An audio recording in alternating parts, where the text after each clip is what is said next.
Assalamualaikum warahmatullahi wabarakatuh. Kembali saya Catur Sasongko akan mempresentasikan kali ini terkait dengan soal dan pembahasan materi alokasi biaya gabungan atau joint cost allocation yang merupakan salah satu materi yang ada di mata ajar akuntansi biaya. Oke, jadi perhatikan dengan seksama ya soal dan pembahasan kali ini. Kita mulai. Jadi kali ini saya akan membahas tentang alokasi biaya gabungan. Jadi ada soal dan pembahasan alokasi biaya gabungan.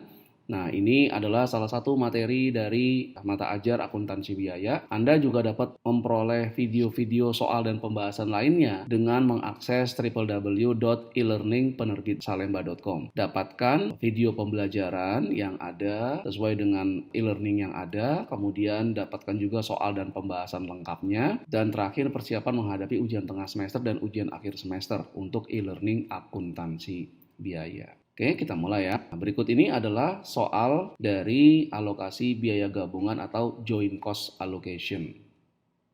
PT Pesona Karya memproduksi 2 produk utama dan 1 produk sampingan dalam sebuah proses gabungan atau joint proses.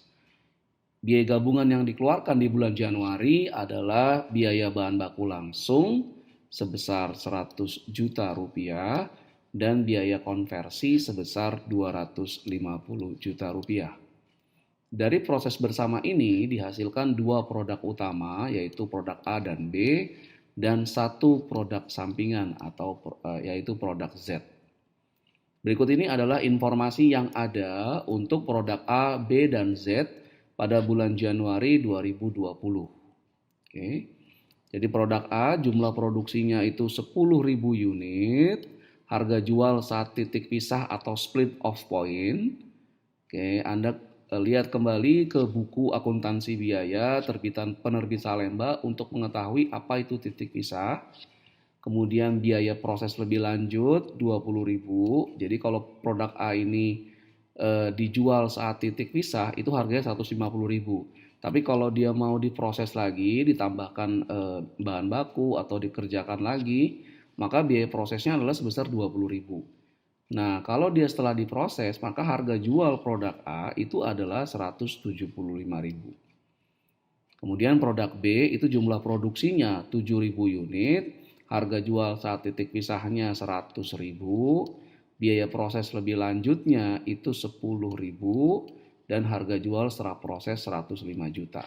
Nah, A dan B ini adalah main produknya atau produk utama. Nah, kemudian Z ini adalah produk sampingan, jumlah produksinya 1.000 unit, harga jual titik pisah 10.000. Produk sampingan ini tidak diproses lebih lanjut, tapi langsung dijual ketika sudah dihasilkan. Berikutnya, hasil penjualan produk sampingan atau byproduct mengurangi biaya gabungan yang nantinya akan dialokasikan ke produk utama, yaitu produk A dan B. Diminta yang pertama, alokasikan biaya gabungan ke produk A dan B dengan yang pertama, metode unit fisik. Yang kedua, metode nilai pasar dengan ketentuan saat titik pisah harga jual telah diketahui. C. Metode nilai pasar saat titik pisah harga jual tidak diketahui atau net realizable value method. Oke. Yang kedua, apakah produk A dan produk B harus diproses lebih lanjut setelah melalui titik pisah dari proses gabungan atau langsung dijual saat titik pisah? Kata kuncinya adalah apakah lebih menguntungkan produk A dan B itu diproses dulu lebih lanjut setelah titik pisah baru dijual atau dia langsung dijual saat titik pisah. Oke ya. Nah, sekarang kita beralih ke jawaban yang pertama. Kita mengalokasikan biaya gabungan dengan metode fisik. Nah, sebelum kita alokasikan biaya gabungan ini ke metode fisik, kita menghitung dulu hasil penjualan dari produk sampingan atau produk Z. Penjualan adalah berarti penjualan produk Z adalah harga jual per unit produk Z kali dengan jumlah unit terjual. Berarti 10.000 per unit kali 100.000. Kita dapat 10 juta. Jadi hasil penjualan produk Z ini 10 juta. Nah, hasil penjualan ini seperti dalam soal tadi digunakan untuk mengurangi biaya gabungan. Tapi ingat selalu tidak selalu seperti itu ya. Ini karena soalnya menyatakan bahwa hasil penjualan produk sampingan digunakan untuk mengurangi biaya gabungan yang akan dialokasikan ke produk utama. Langkah kedua, kita menghitung biaya gabungan yang akan dialokasikan ke produk utama. Nah, berarti biaya gabungan yang dialokasikan adalah biaya gabungannya sendiri dikurangi hasil penjualan produk Z ini. Nah, ini dia. Nah, 100 juta ini adalah bahan baku langsung, 250 jutanya adalah biaya konversi, 10 jutanya adalah hasil penjualan produk sampingan. Maka yang dialokasikan nanti bukan 350 juta, tapi 340 juta. Oke. Nah, sekarang baru kita alokasikan biaya gabungan yang 340 juta tersebut ke produk utama. Dalam hal ini adalah produk A dan produk B. Nah, metode fisik berarti berdasarkan unit, misalkan kilogram, apapun itu dilihat dari fisik dari produknya ya, jumlahnya. Nah, contoh di sini kita mengalokasikan berdasarkan jumlah unit yang diproduksi. A itu diproduksi 10.000 unit. B itu 7.000 unit. Maka total unitnya adalah 17.000. Jadi mudahnya kalau kita gambarkan ini ada proses gabungan ya. Ada proses gabungan di mana biaya produksi berupa bahan baku, tenaga kerja langsung dan overhead itu dikeluarkan ya. Dikeluarkannya berapa? 350 juta gitu ya. Nanti ketika dia titik pisah di sini sudah mulai bisa dipisahkan, ini akan menjadi produk A, akan menjadi produk B, akan menjadi produk Z, produk gabung sampingan, sorry. Nah, hasil penjualan produk Z tadi yang 10 juta mengurangi 350, jadi tinggal 340 juta. Nah, 340 ini ya, 340 inilah yang akan dialokasikan ke produk A dan produk B dengan 3 metode tadi. Nah, di sini kita mengalokasikan berdasarkan metode fisik, berdasarkan jumlah unit produksi untuk kedua produk. A 10.000, B 7.000, maka totalnya adalah A plus B 17.000 unit. Oke.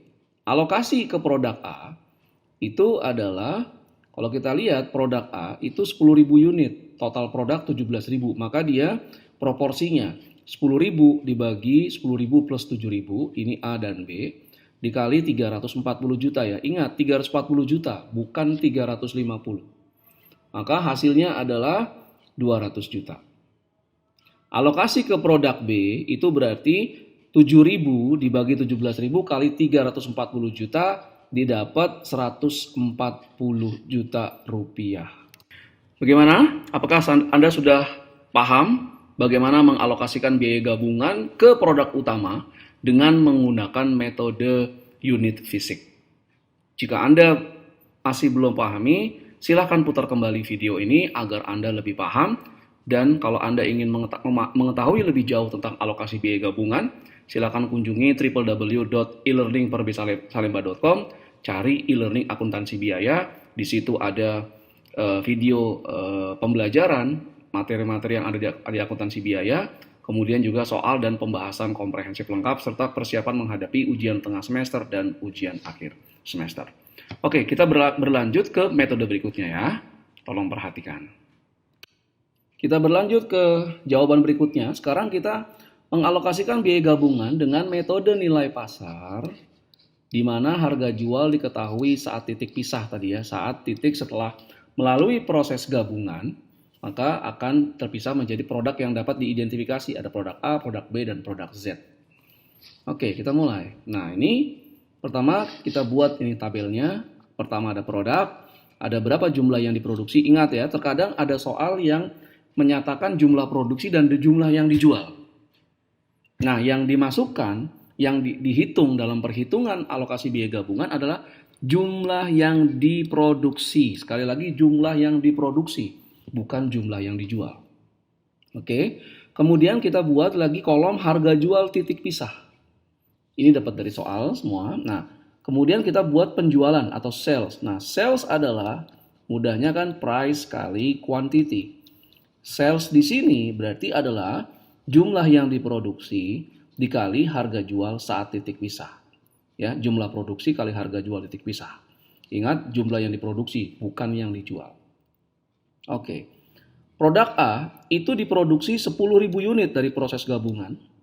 Kemudian harga jual titik pisahnya itu 150.000 per unit. Maka penjualan untuk produk A ini adalah 10.000 unit dikali 150.000, maka kita dapat 1,5 miliar. Kemudian produk B 7.000 unit, harga jualnya 100.000, maka kalau kita kalikan dapat 700.000. Totalnya adalah 2,2 miliar penjualan dua produk ini apabila kita ambil harga jual saat titik pisah. Nah, alokasi ke A dan ke B itu adalah proporsional dari penjualan produk dibagi total penjualan kali alokasi biaya gabungan. Mungkin kalian bertanya, kok Z tidak dihitung, Mbak?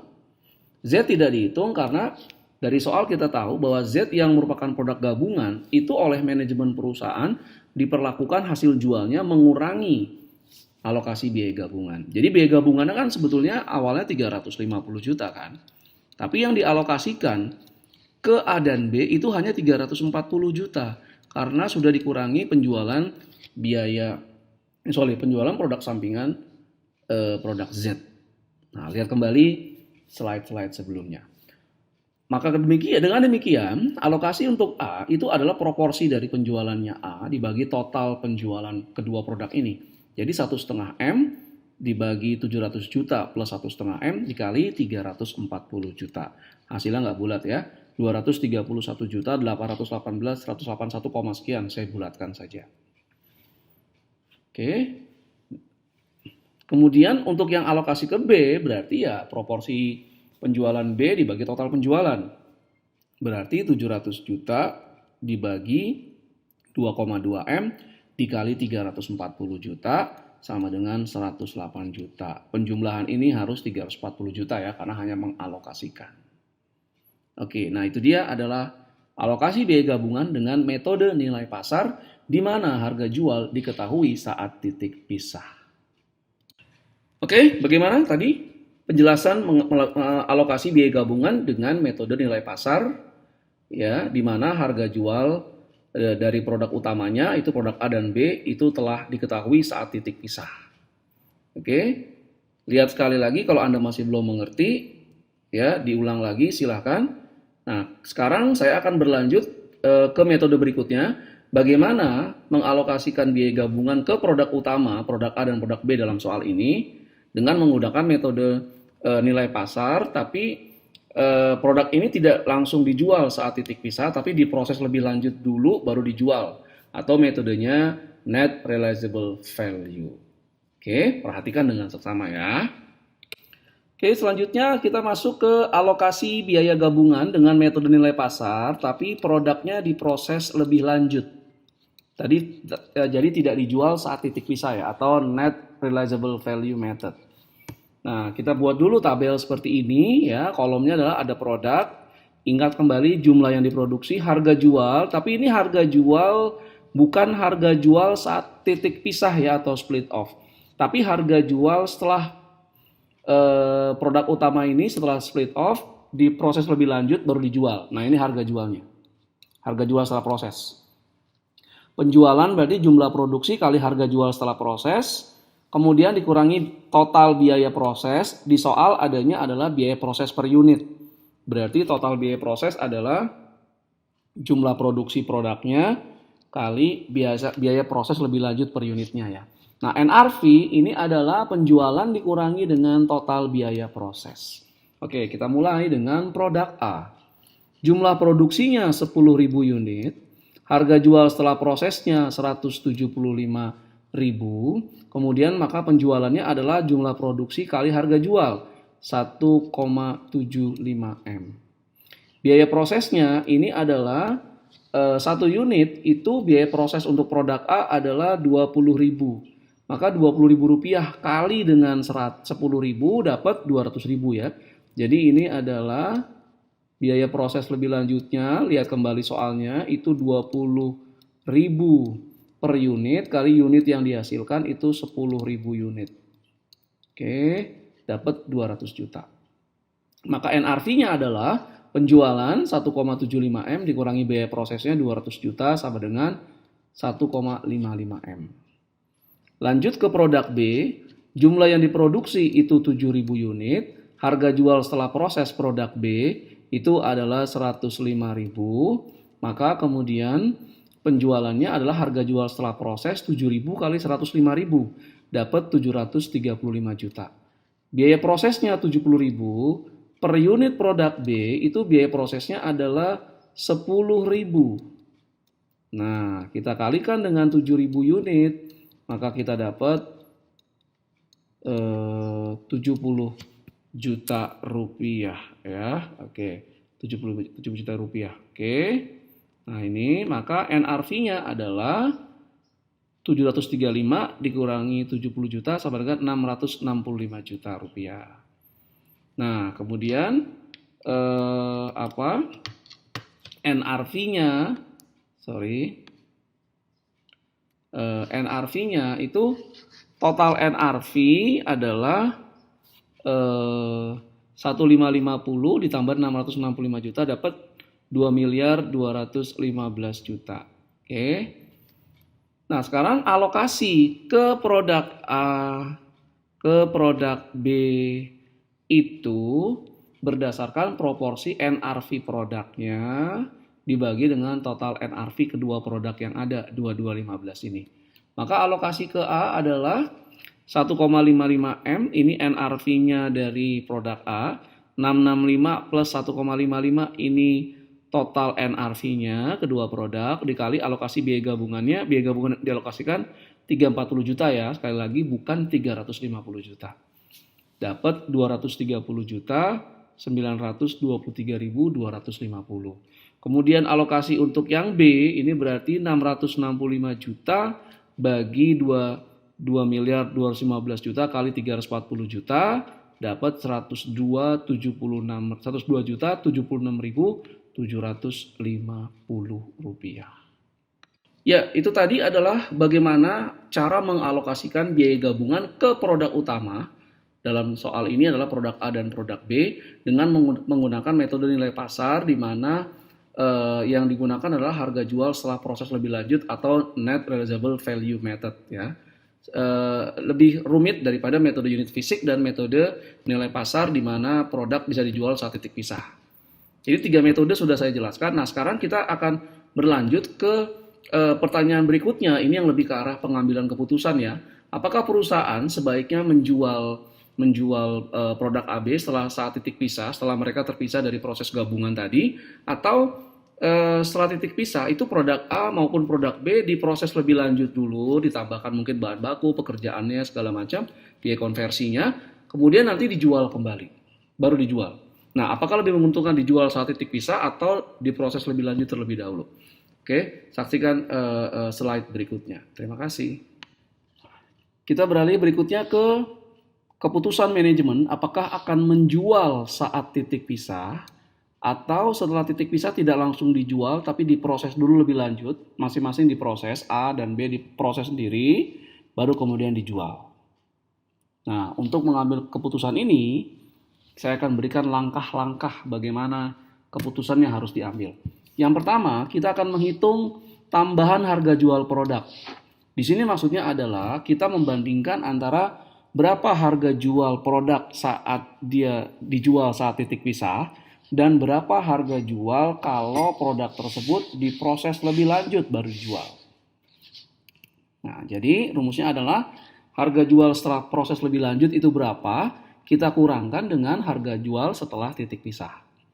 Dari soal kita dapatkan harga jual setelah proses itu adalah 175 juta. Adapun harga jual setelah titik pisah itu adalah 150.000. Sorry, 175.000 dan 150.000. Sorry ya. Nah, berarti kalau produk A setelah titik pisah itu diproses lebih lanjut, maka ada tambahan harga jual sebesar Rp25.000 per unit daripada kalau dia langsung jual setelah titik pisah. Tentu saja ini menguntungkan, namun demikian tambahan harga jual ini masih akan kita bandingkan dengan berapa biaya proses lebih lanjut yang harus dikeluarkan untuk memproduksi produk A. Nah, ya.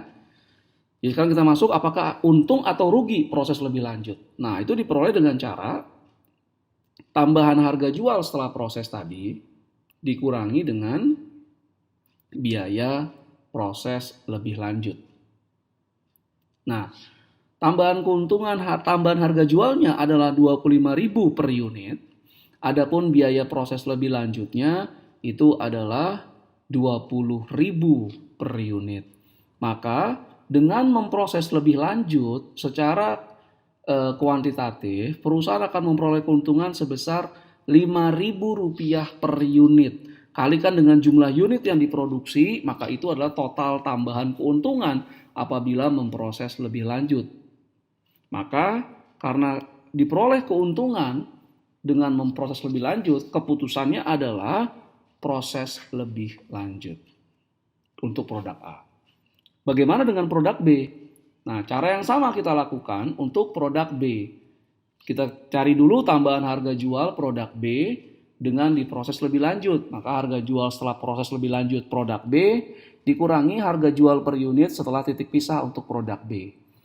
Nah, setelah proses lebih lanjut, produk B dapat dijual per unit harganya adalah Rp105.000. Adapun kalau dia dijual setelah titik pisah, itu hanya Rp100.000. Maka ada tambahan harga jualnya Rp5.000 positif. Tapi ini masih perlu kita bandingkan lagi dengan biaya proses lebih lanjut. Oke, nah harga jual setelah proses naik Rp5.000 dibandingkan saat titik pisah, kita kurangkan dengan biaya proses lebih lanjutnya. Dari soal kita dapatkan biaya proses lebih lanjut per unit itu adalah Rp10.000 untuk produk B. Maka dengan memproses lebih lanjut produk B akan didapatkan kerugian sebesar Rp5.000 per unit. Kali berapa produk B yang diproduksi, maka itulah total kerugiannya. Nah, kenapa terjadi kerugian? Karena tambahan harga jualnya ya atau delta price-nya itu lebih rendah daripada biaya proses. 5.000 dibandingin 10.000. Maka keputusan untuk produk B adalah dijual saat titik pisah. Dengan demikian berakhir sudah presentasi saya terkait soal dan pembahasan alokasi biaya gabungan yang merupakan salah satu materi yang ada dalam mata ajar akuntansi biaya. Jangan lupa untuk mengunjungi e-learning.penerbitsalemba.com, cari e-learning akuntansi biaya, dapatkan video-video pembelajaran, kemudian juga soal dan pembahasan komprehensif, serta persiapan menghadapi ujian tengah semester dan ujian akhir semester. Sekali lagi terima kasih atas segala perhatiannya. Mohon maaf jika ada berbagai kekurangan. Assalamualaikum warahmatullahi wabarakatuh. Salam sejahtera untuk kita semua. Sampai jumpa di video-video pembelajaran saya berikutnya. Terima kasih.